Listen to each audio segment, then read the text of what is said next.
Welcome to my channel. இன்றைக்கி நம்ம பார்க்குறது நெல்லிக்காய் தீபம் பற்றி. கார்த்திகை மாதத்தில் நெல்லிக்காய் தீபம் ஏற்றது ரொம்ப விசேஷம். நம்ம வீட்லேயும் ஏற்றலாம், கோவில்களையும் ஏற்றலாம். நெல்லிக்காய் மாதிரி எடுத்து கழுவிட்டு கொட்டை எடுக்க வேண்டாம். நெய்லோட இது போல் ஒரு சின்னதாக ஒரு குழி பண்ணிக்கிட்டு இது வந்து பூவத்தி சொல்லுவாங்க. அதை எண்ணெயில் நினச்சி நம்ம போடலாம். இது மேலே நெய் ஊற்றிருக்கேன். இது தீபம் எரியுது. அங்கே வந்து துளசியும் நெல்லியும் வெள்ளி விக்கிரகமாக வச்சுருக்கேன்.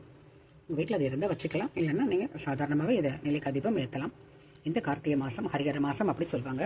ரொம்ப ரொம்ப விசேஷமான இந்த கார்த்திகை மாதத்தில் இந்த நெல்லிக்காய் தீபம் ஏற்றும் பொழுது ஒரு நல்ல வைப்ரேஷன் வீட்டில் இருக்கும். இந்த நெல்லிக்காய் அந்த நெய் எல்லாம் சேர்ந்து அது எரியும் பொழுது அந்த மனம், அந்த வாசம் ரொம்ப நல்லாயிருக்கும். கோவில்களில் ஏற்றலாம். நீங்களும் இது மாதிரி முயற்சித்து பாருங்கள். அடியில் ஏதாவது ஒரு அகல் வச்சுக்கலாம். நான் இன்றைக்கி ஒரு பேஸ் இருந்தது, அந்த பேஸ் வச்சுருக்கேன். துளசிக்கும் நெல்லிக்கும் நமக்கு தெரிஞ்ச மந்திரங்கள் சொல்லி லக்ஷ்மி அஷ்டோத்திரம், பெருமாள் ஸ்லோகங்கள் சொல்லி கும்பிட்டுக்கலாம். எல்லா சாமிக்கும் இந்த நெல்லிக்காய் தீபம் தாராளமாக ஏற்றலாம்.